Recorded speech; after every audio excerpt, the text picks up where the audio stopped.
ثم في ليلة مقتله، في الليلة التي سبقت مقتله رضي الله عنه وأرضاه، رأى رؤيا، رأى النبي صلى الله عليه وسلم يقول له: أفطر عندنا اليوم يا عثمان، أفطر عندنا اليوم يا عثمان.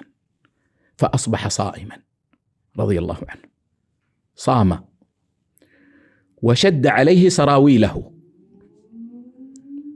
حتى لا تنكشف عورته إذا قتلوه رضي الله عنه وأرضاه.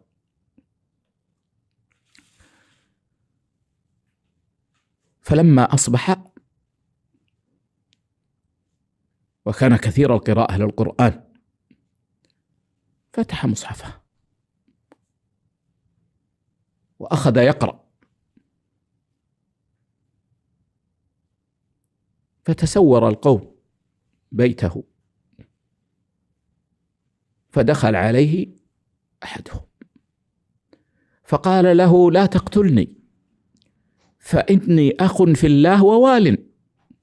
فرجع،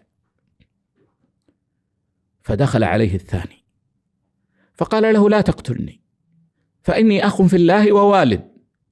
فخنقه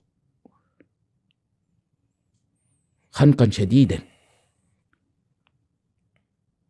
ووجد بردا في خنقه رضي الله عنه وأرضاه، ثم تناول السيف فقطع يمينه رضي الله عنه وأرضاه، فقال: والله إنها أول يد كتبت المفصل.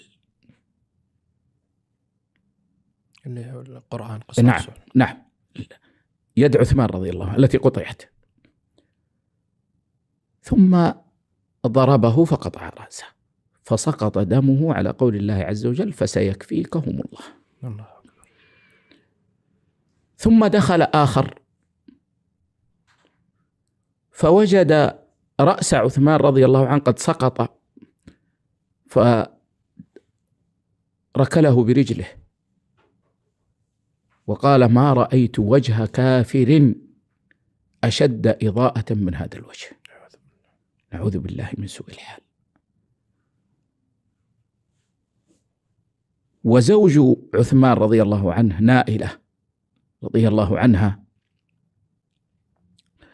أرادت منعهم فأمسكت السيف فقطعوا يده وقالت: إن تقتلوه فوالله إنه قام الليل بالقرآن، أو قام بالقرآن في ركعة رضي الله عنه وأرضاه. فآل الأمر إلى قتله شهيدا رضي الله عنه وأرضاه.